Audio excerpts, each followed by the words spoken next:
a lot of Americans and fascinated by the Egyptian civilization, Egyptian history, mummies, dead Egyptian. Our guest today really just came back from a trip from Egypt. I actually went to Egypt on their own and stayed there, met the people, went to place, ate with them, ate the food. And so we're going to talk to them about their trip and their experience in Egypt. We start with Jeff Spencer. He is, a project manager at Wells Fargo and also a Renaissance man. I was told that by my research department. And next to him, we have Brianna Dixon. She is, your granddaughter, and she also went with you. We'll start with you because a lot of people like you wouldn't even think about going to Egypt, especially the time you went a couple of years ago. Turmoil, things were happening. Yeah. People were leaving Egypt, and tell us how did that decision come about, and what kind of?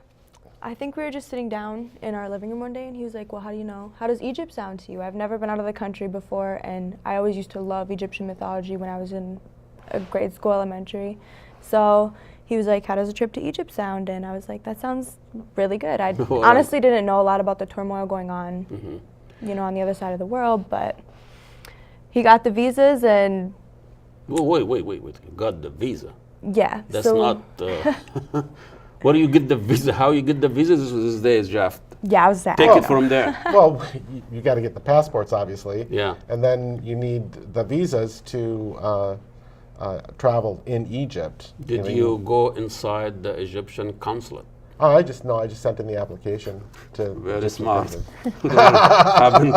We don't trust this consulate and embassy anymore. But tell us, why Egypt? And now you're taking a young granddaughter with you, and I'm sure will be a comprehensive experience for her. Yeah. It was a great trip, and it was 10 days in country, and Brianna's always been fascinated with Egyptian mythology, as she said, and I wanted to give her a sense of history, real history, not just a couple of hundred years, like American history. Yeah. We're talking 6,000 years.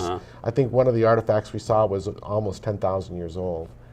And you cannot get that from Minneapolis Institute of Art. They have their history there. But some people go to the museum and watch the mummy, and they think they know everything about Egypt. Yeah. But going to Egypt, it's a different thing, because you meet the people there, and you meet people, the history live in the street and the places. Yeah. Tell us a little bit your idea of Egypt before you go, and you have some ideas from movie or Aladdin, whatever you were interested in. Then you got to the airport and take it from there. We got to the airport, and was it early in the morning? I feel like it was really early in the morning. I think it was. Yeah, it was very early in the morning. 2 or 3 o'clock in the morning. Yeah. I was pretty grumpy because I've never traveled that much in my life. So I remember we got there, and who was our tour guide that we came to pick us up? That was Tamara, I believe. Okay, so Tamara came Your to pick friend, us up. Tamara. Yeah, Tamara, he came to pick us up. And, we got out from the airport. I remember the drive-in, just seeing buildings, and there's, like you said, the wires are coming out. And that's not a lot that you see here. So it was just kind of eye-opening and enlightening to see, in other places of the world, buildings and, people and things. It is different, and it's not the same. I don't know. Right. So the traffic at 3 the o'clock in the morning was still was unbelievable. Exactly. Every time I go to Egypt, I get there at 2 o'clock in the morning, and the first phrase I heard from the family pickup, whatever, "Where are we going to get the bread?" I said, "Now I'm in Egypt." But as someone lived in Egypt for many years, we know Egypt, and we're not afraid of it, and we know all this horrible images and all the stories about it's not safe, don't go there, and we hear this a lot, and we know, no, it's not like you don't see random violence in Egypt like we see here. No. So tell us, the people that you met, and the food, the street, what all the things that really grabbed you, and you brought it with you, some of the memory there. The people, honestly, was one of the best memories that I have. The people are so hospitable, they're kind. I have nothing but good things to say about the people there. They just wanted to help, and everyone was open. You know, if you're open to learning other languages and you're open to, you know, opening your eyes to culture, you know, people are going to be nice back to you. And I think.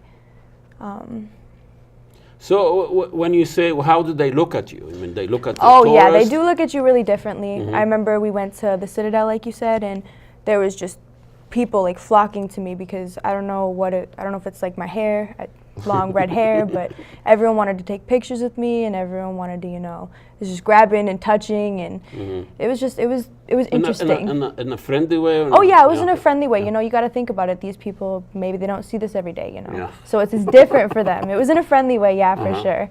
But it was just a lot of like, you know, people coming up and asking things and questions. What were they curious about you as an American? What they want to know? They were curious a lot about my hair. How did I get it so long?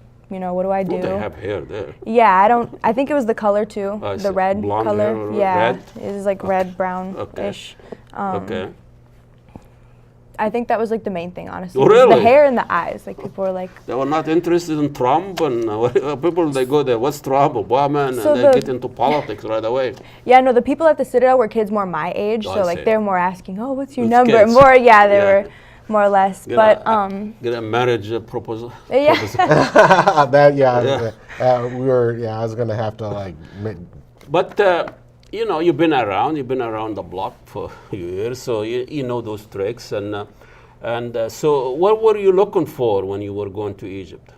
Well, you know, I just wanted to have an experience. I mean, life's an adventure, and I just love to live life. So it's What a like, concept! let's go there, and it's like find out what happens. And you know, a perfect example is when I was just looking for a SIM card for local phone calls. Right. So I went to went to the gift shop right there by the hotel, and the shopkeeper, he's like, oh, hi, hello. He's like, sit down, let's have tea. Let's sit and have tea. It's like, I'm just here to get a SIM card. Can I make a phone call, please? I just want to make a SIM card. I was like, oh, the time. It's like, the time is like, whatever. Yeah. It's like, let's just sit and talk. And it was wonderful to just get to know people. And it was the politics, like as you said, we were there in December, just before Christmas. In fact, we spent Christmas in Cairo. Oh. So Trump had just been elected, but hadn't been, you know, sworn in yet. So politics is like, you know, what's happening with Trump, and you know, my politics aside, I was shocked at how much they loved Trump in Egypt and despised Hillary Clinton and Barack Obama. They are from the Brotherhood.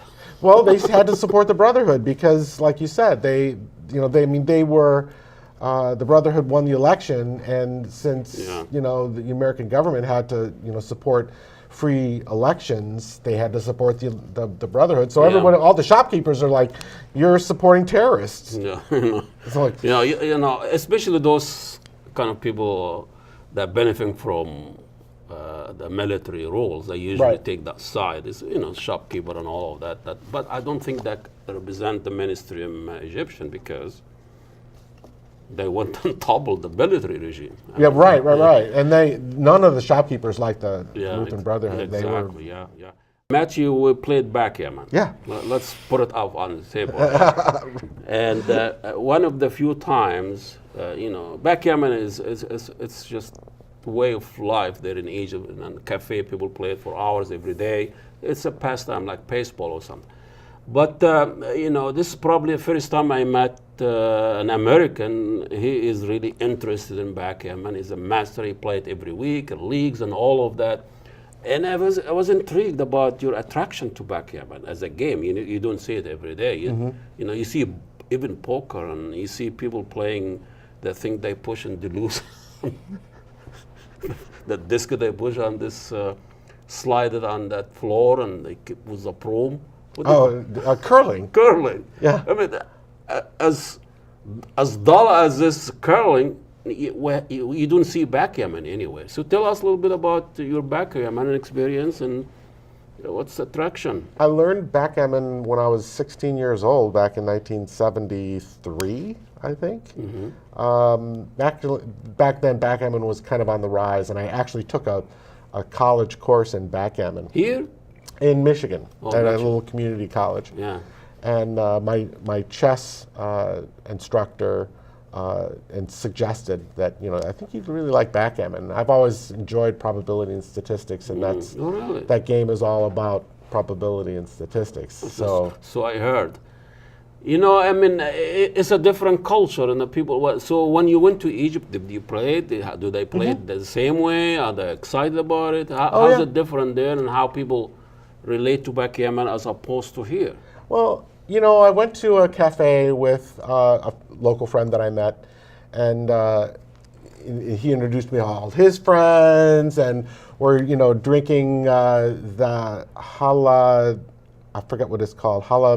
It was a red drink with garbanzo beans. It's spicy. It was, Oh yeah. The coffee, Street and drink. then we had that afterwards. It was so, Yeah. Anyway, we had that, and then was like, let's play backgammon. And so sat down and this tattered old board. I mean, they had so many. A lot of people were playing just the boards that were at the cafe there. And it was all worn out and everything. You could barely see the pips.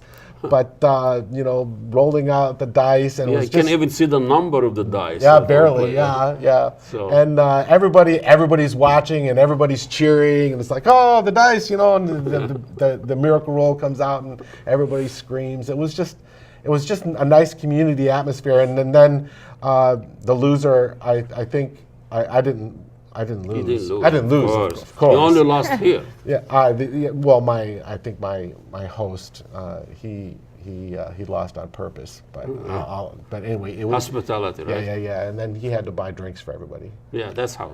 We don't play on money, right? You just buy drinks so the people are watching. Okay, so what was the best? How these been your days there? How the food, the place where you stayed, and We stayed at a lot of different places, actually. I remember the first place we stayed at was really nice. It was just a little quiet hotel. There was cats everywhere. That was the one thing I think I was the most surprised about, is how many cats there are. You don't think there's that many cats, but they're everywhere. and they're not. These are stray cats. Oh yeah, they're just stray cats, We just like running to around. leave cats alone. Yeah, they do their thing, Yeah. Occasionally people will bring them food if they're nice, Yeah. And then where was the next place we stayed? Aswan. Aswan, yeah. Was that the The middle south, of the Nile? yeah. And then we stayed at this really beautiful hotel in the middle of the Nile, where you had to go on a boat to get Really? yeah, Uh-huh. anywhere. Nice. And we only stayed there for like a night, I think. Yeah, one night, It was one night, yeah. because then we stayed on the Felucca. Oh yeah, and then we stayed the night on a felucca. That was my favorite. In the Nile, we just kind of docked over and we spent the time at, what was it, a Nubian village? A little Nubian village, and we just got to see some of the people, eat the food, and we docked with I think his name was Captain Captain Faris, yep. Faris. Faris, yeah, Captain Faris, and we just docked, and they played a lot of backgammon, and on we a ate felucca. food, Yeah, on the Oh, Felucca, no. yeah. Yeah. and then we went to bed, and that was my favorite night. It was Nice. just being on the felucca How about out in the the food? water. The food. So personally, I was 16 and I've grown up around fast food and just not the best types of food. So Street it was, food. Yeah. So it was really different, and I personally didn't enjoy it then. But there was what was that street? I don't recall. It was on the street. It was just a little shop, and they had meat. I think it was shawarma. Shawarma, yeah. Yeah. They And do I'm- it differently. Yeah, and now it's so funny though, because I tried it and back then I didn't like it, but now I'll sit here sometimes and I'm like, I kind of want that shawarma. So now I crave it now that I'm older, but Yeah. yeah. Oh, not that much older, but so when you went to school right after this trip, what did you tell them? What your friends be interested in your trip? What do you want to know? They were more interested in, like the pyramids and like all the tourist things. Yeah. I was kind of surprised that they weren't interested in more of the people and the culture. A lot of my friends were asking more about, oh, did you see the pyramids? What was that like? And, the Nile, and just more of like, the typical tourist things. Yeah, But yeah. That's and what that's they the were thing asking about traveling. You actually see the people there. Yeah. Jeff, would you do it again? Oh, yeah. I love to travel. You know, I'm not a big collector of things. I'm more of a collector of memories. That's the thing that has always intrigued me about life. It's like life's a banquet. Let's go. Fill her up. Absolutely. So one last thing, one last memory that you share with us about Egypt that you still stuck in your head? Anecdote somewhere? Well, you know, Do you have a cat story? I don't have any cat stories. No. You know, it was just the images of Cairo and you know, driving by the city of the dead. Yeah. That was really shocking to me. Yeah. With all of the mausoleums there by the citadel. That's a life there. Yeah, people live in those. 2 million people, or they say it, and some of their houses, some of these graves, are stronger and bigger than some of the houses around that. Right.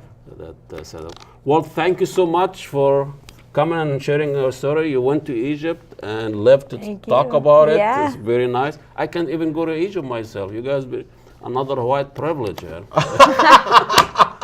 Egypt, they arrest me at the airport. Well, Jeff and his granddaughter took on themselves to go to Egypt and see Egyptian and talk to Egyptian. It's not a bad concept. Try it out. Place great. History is bigger than Sisi, bigger than government.